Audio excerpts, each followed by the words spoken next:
ಶಾರದಾ ಶಾರದಾಂ ಭೋಜವದನಾ ವದನಾಂಬುಜೇ ಸರ್ವದಾ ಸರ್ವದಾಸ್ಮಾಕಂ ಸನ್ನಿಧಿಂ ಸನ್ನಿಧಿಂ ಕ್ರಿಯಾತ್. ಸಮಸ್ತ ವೀಕ್ಷಕರಿಗೂ ಏಪ್ರಿಲ್ ತಿಂಗಳ ಕುಂಭರಾಶಿಯ ಮಾಸ ಭವಿಷ್ಯದ ಕಾರ್ಯಕ್ರಮಕ್ಕೆ ಸುಸ್ವಾಗತ. ನಾವು ಮೊದಲಿಗೆ ಈ ಮಾಸದಲ್ಲಿ ನಡೆಯುವಂತಹ ಗ್ರಹಗಳ ಬದಲಾವಣೆಗಳ ಬಗ್ಗೆ ತಿಳಿದುಕೊಳ್ಳೋಣ. ಈ ತಿಂಗಳ 2ನೇ ತಾರೀಕಿನಂದು ಕುಜಗ್ರಹ ಕಟಕ ರಾಶಿಗೆ, 13ನೇ ತಾರೀಕಿನಂದು ರವಿಗ್ರಹ ಮೇಷರಾಶಿಗೆ ಪ್ರವೇಶವನ್ನು ಮಾಡ್ತಾ ಇರುವಂಥದ್ದು. ಇದಿಷ್ಟು ಕೂಡ ಈ ಮಾಸದಲ್ಲಿ ನಡೆಯುವಂತಹ ಪ್ರಮುಖವಾದ ಗ್ರಹಗಳ ಬದಲಾವಣೆ. ನಾವೀಗ ಇದನ್ನೆಲ್ಲ ಆಧರಿಸಿ ಈ ಮಾಸದಲ್ಲಿ, ಈ ಏಪ್ರಿಲ್ ತಿಂಗಳಲ್ಲಿ ಕುಂಭರಾಶಿಯವರಿಗೆ ಯಾವ ರೀತಿಯಾದಂತಹ ಫಲ ಪ್ರಾಪ್ತಿಯಾಗಲಿದೆ ಅಂತ ಹೇಳಿ ಒಂದೊಂದಾಗಿ ನೋಡ್ತಾ ಹೋಗೋಣ. ಮೊದಲನೇದಾಗಿ ಇದು ನಿಮಗೆ ತಿಳಿದಿರುವಂತಹ ವಿಷಯವೇ. ಮಾರ್ಚ್ ತಿಂಗಳ 29ನೇ ತಾರೀಖಿನಂದು ಶನಿಗ್ರಹ ಬದಲಾವಣೆಯನ್ನು ಹೊಂದಿರುವಂಥದ್ದು. ಇಲ್ಲಿಯವರೆಗೂ ಕೂಡ ಕುಂಭರಾಶಿಯಲ್ಲಿ, ಅಂದರೆ ನಿಮ್ಮ ರಾಶಿಯಲ್ಲೇ ಸ್ಥಿತವಾಗಿತ್ತು. ಈಗ ಅದು ಮೀನ ರಾಶಿಗೆ ಪ್ರವೇಶವನ್ನು ಮಾಡಿರುವಂಥದ್ದು. ಹಾಗಾಗಿ ನಿಮಗೆ ಈಗ ಜನ್ಮಶನಿ ಅಂತ ಹೇಳುವಂಥದ್ದು ಮುಗಿದಿದೆ. ನೀವೀಗ ಸಂತೋಷ ಪಡಬೇಕು. ಯಾಕೆಂದರೆ ನಿಮಗೆ ಜನ್ಮಶನಿ ಅಂತ ಹೇಳುವಂಥದ್ದು ಮುಗಿದಿದೆ. ಇನ್ನೇನು ಬೇಕು ಹೇಳಿ? ಸಂತೋಷ ಪಡುವುದಕ್ಕೆ ಇನ್ನೇನು ಕಾರಣ ಬೇಕು ಅಲ್ವಾ? ಜನ್ಮಶನಿನೇ ನೀವೀಗ ಮುಗಿಸ್ಬಿಟ್ಟಿದ್ದೀರಿ. ಇನ್ನು 7.5 ಅಂತ ಹೇಳುವಂಥದ್ದು ಇದೆ, ಆದರೆ ಇದರಲ್ಲಿ ಮಧ್ಯದ ಒಂದು ಜನ್ಮಶನಿ ಅಂತ ಹೇಳುವಂಥ ಒಂದು ದೊಡ್ಡ ಮಟ್ಟದ ಕಷ್ಟವೇ ಮುಗಿದು ಹೋಗಿದೆ. ಹಾಗಾಗಿ ನೀವು ಈ ಒಂದು ವಿಚಾರದಲ್ಲಿ ಸಂತೋಷವನ್ನು ಪಡಬೇಕು. ನಾವೀಗ ಏನು ಮಾಡೋಣ ಅಂತ ಹೇಳಿದರೆ, ಮೊದಲು ಈ ತಿಂಗಳಲ್ಲಿ ನಿಮಗೆ ಏನೇನು ಫಲಪ್ರಾಪ್ತಿ ಆಗುತ್ತೆ ಅದನ್ನು ನೋಡೋಣ. ಅದಾದಮೇಲೆ ಕೊನೆಗೆ ಈ ಶನಿಗ್ರಹ ಬದಲಾವಣೆಯನ್ನು ಹೊಂದಿದೆಯಲ್ಲ, ಅದರಿಂದ ನಿಮ್ಗೆ ಏನೇನು ಬದಲಾವಣೆ ಆಗುತ್ತೆ, ನಿಮ್ಮ ಜೀವನದಲ್ಲಿ ಏನೇನು ಫಲ ಸಿಗುತ್ತೆ ಅದರಿಂದಾಗಿ, ಅದನ್ನೆಲ್ಲ ಕೊನೆಗೆ ನೋಡೋಣ. ಮೊದಲಿಗೆ ನಿಮಗೆ ಈ ತಿಂಗಳಲ್ಲಿ ಉಳಿದಂತಹ ಎಲ್ಲ ಗ್ರಹಗಳಿಂದ ಏನೇನು ಫಲಪ್ರಾಪ್ತಿ ಆಗುತ್ತೆ ಅನ್ನುವಂತಹ ವಿಚಾರ. ಶುಕ್ರ ಗ್ರಹ ನಿಮಗೆ ದ್ವಿತೀಯ ಭಾವದಲ್ಲಿ ಉಚ್ಚವಾಗಿ ಸ್ಥಿರವಾಗಿರುವಂಥದ್ದು. ಹಾಗಾಗಿ ಉತ್ತಮವಾಗಿ ಈ ಮಾಸದಲ್ಲಿ ಧನಲಾಭ ಅಂತ ಹೇಳುವಂಥದ್ದು ಉಂಟಾಗುತ್ತೆ. ಹಣಕಾಸಿನ ವಿಚಾರದಲ್ಲಿ ಒಂದಷ್ಟು ಅಭಿವೃದ್ಧಿ ಅನ್ನುವಂಥದ್ದು ಉಂಟಾಗುತ್ತೆ. ಇನ್ನೊಂದು ಸಂತೋಷದ ವಿಚಾರ ಏನು ಅಂತ ಹೇಳಿ ಆದರೆ, ರವಿಗ್ರಹ ತೃತೀಯ ಭಾವದಲ್ಲಿ ಸ್ಥಿತವಾಗಿರುವಂಥದ್ದು, ಅದು ಕೂಡ ಉಚ್ಚವಾಗಿ ಸ್ಥಿತವಾಗಿರುವಂಥದ್ದು. ಆ ಸಂದರ್ಭದಲ್ಲಿ ಆರೋಗ್ಯಂ, ನಿತ್ಯ ಸಂತೋಷಂ, ಬಂಧುಮಿತ್ರ ಸಮಾಗಮಂ, ಅರ್ಥಲಾಭಾದಿ ಸನ್ಮಾನಂ, ಇಷ್ಟಸಿದ್ಧಿ ತೃತೀಯಕೆ ಅಂತ ಹೇಳಿರುವಂಥದ್ದು. ಮುಖ್ಯವಾಗಿ ಆರೋಗ್ಯಕ್ಕೆ ಸಂಬಂಧಪಟ್ಟಿರುವಂತಹ ವಿಚಾರದಲ್ಲಿ ಈ ಮಾಸ ಉತ್ತಮವಾಗಿದೆ. ನಿತ್ಯ ಸಂತೋಷ, ಒಂದಷ್ಟು ಮನಸ್ಸಿಗೆ ನೆಮ್ಮದಿ ಅಂತ ಹೇಳುವಂಥದ್ದು ಪ್ರಾಪ್ತಿಯಾಗುತ್ತೆ. ಆ ರೀತಿಯಾಗಿ ಬಂಧು ಮಿತ್ರ ಸಮಾಗಮ, ಒಂದಷ್ಟು ಜನ ಬಂಧುಗಳನ್ನು ಮತ್ತೆ ಸ್ನೇಹಿತರನ್ನೆಲ್ಲ ಭೇಟಿ ಮಾಡುವಂತಹ ಯೋಗಗಳಿದ್ದಾವೆ. ಅರ್ಥಲಾಭಾದಿ ಸನ್ಮಾನಂ, ಹಣಕಾಸಿಗೆ ಸಂಬಂಧಪಟ್ಟಿರುವಂತಹ ವಿಷಯದಲ್ಲಿಯೂ ಕೂಡ ಉತ್ತಮತೆ ಅಂತ ಹೇಳುವಂಥದ್ದು ಉಂಟಾಗುತ್ತೆ. ಇಷ್ಟಸಿದ್ಧಿ, ನಿಮ್ಮ ಒಂದಷ್ಟು ಕನಸುಗಳೆಲ್ಲ ಈ ಮಾಸದಲ್ಲಿ ನನಸಾಗುತ್ತೆ ಅಂತ ಹೇಳಿ ಯೋಚನೆಯನ್ನು ಮಾಡಬಹುದು. ಇದಿಷ್ಟು ಕೂಡ ಉಳಿದಂತಹ ಎಲ್ಲ ಗ್ರಹಗಳಿಂದ ನಿಮಗೆ ಈ ಮಾಸದಲ್ಲಿ ಪ್ರಾಪ್ತಿಯಾಗುವಂತಹ ಫಲಗಳು. ಈಗ ನಾವು ವಿಶೇಷವಾಗಿ ನೋಡಬೇಕಾಗಿರೋದು ಏನು ಹೇಳಿ? ಶನಿಗ್ರಹದ ವಿಚಾರದಲ್ಲಿ ಏನೇನಾಗುತ್ತೆ ಅದನ್ನು ನೋಡೋಣ. ಈ 7.5 ವಿಚಾರದಲ್ಲಿ ಶಾಸ್ತ್ರದಲ್ಲಿ ಈ ರೀತಿಯಾಗಿ ಹೇಳಿರುವಂಥದ್ದು, ದ್ವಾದಶೇ ಜನ್ಮಗೆ ರಾಶೌ ದ್ವಿತೀಯೇ ಚ ಶನೈಶ್ಚರ ಸಾರ್ಧಾನಿ 7 ವರ್ಷಾಣಿ ತದಾ ದುಃಖೈರ್ಯುತೋ ಭವೇತ್ ಅಂತ. ಈ 7.5 ಅಂದರೆ ಎಷ್ಟು ವರ್ಷ ಇರುತ್ತೆ ಹೇಳಿ? 7.5 ವರ್ಷಗಳ ಕಾಲ ಇರುತ್ತೆ. ಅಂದರೆ ಶನಿಗ್ರಹ 12ನೇ ಮನೆಯಲ್ಲಿ ಮತ್ತು ನಿಮ್ಮ ರಾಶಿಯಲ್ಲಿ 2ನೇ ಮನೆಯಲ್ಲಿ ಸ್ಥಿರವಾದಂತಹ ಸಂದರ್ಭದಲ್ಲಿ ನಾವು 7.5 ಅಂತ ಹೇಳುವಂಥದ್ದು. ಅದರಲ್ಲಿ ನೀವೀಗ 5 ವರ್ಷಗಳ ಕಾಲವನ್ನು ಮುಗಿಸಿದ್ದೀರಿ. ಇನ್ನು ಉಳಿದಿರುವಂಥದ್ದು ಎಷ್ಟು ಹೇಳಿ? 7.5 ವರ್ಷ.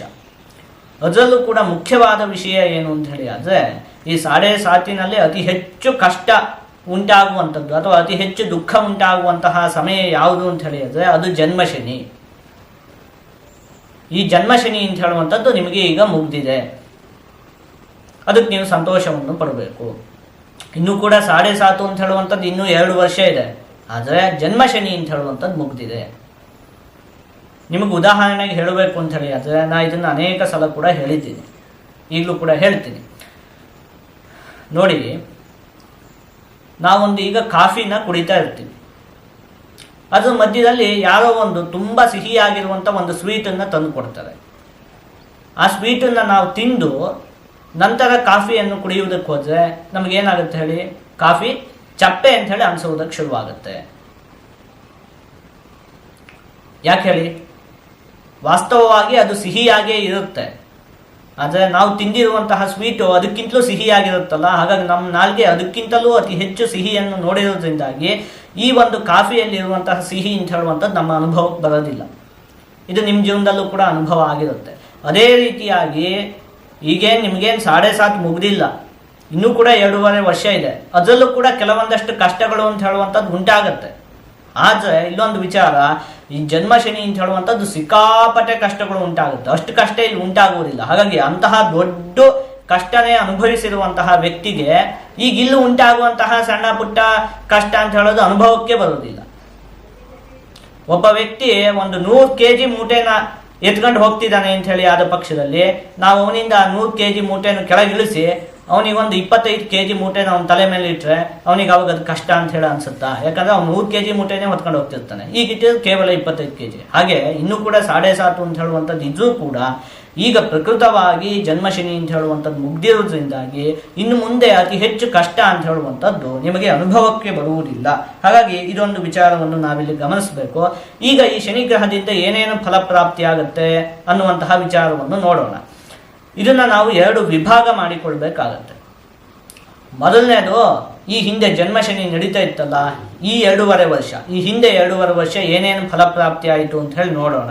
ಅದಾದ ಮೇಲೆ ಈಗ ಅದು ದ್ವಿತೀಯ ಭಾವಕ್ಕೆ ಹೋಗಿದೆಯಲ್ಲ, ನೀವು ಈಗ ಯಾವ ವಿಚಾರದಲ್ಲಿ ಒಂದು ಸ್ವಲ್ಪ ಜೋಪಾನವಾಗಿರಬೇಕು ಆ ವಿಚಾರವನ್ನು ಕೂಡ ನೋಡೋಣ. ಮೊದಲನೇದಾಗಿ ಜನ್ಮಶನಿ ನಡೆಯುವಂತಹ ಸಂದರ್ಭದಲ್ಲಿ, ಅಂದರೆ ಈ ಹಿಂದೆ 2.5 ವರ್ಷದಲ್ಲಿ ನಿಮ್ಮ ಜೀವನದಲ್ಲಿ ಏನೇನಾಯಿತು? ಜನ್ಮಸ್ಥೆ ರವಿಜೇ ವಿಷಾನಲ ಭಯಂ ಬಂಧೋರ್ವಧಃ ಪ್ರೋಷಣಂ.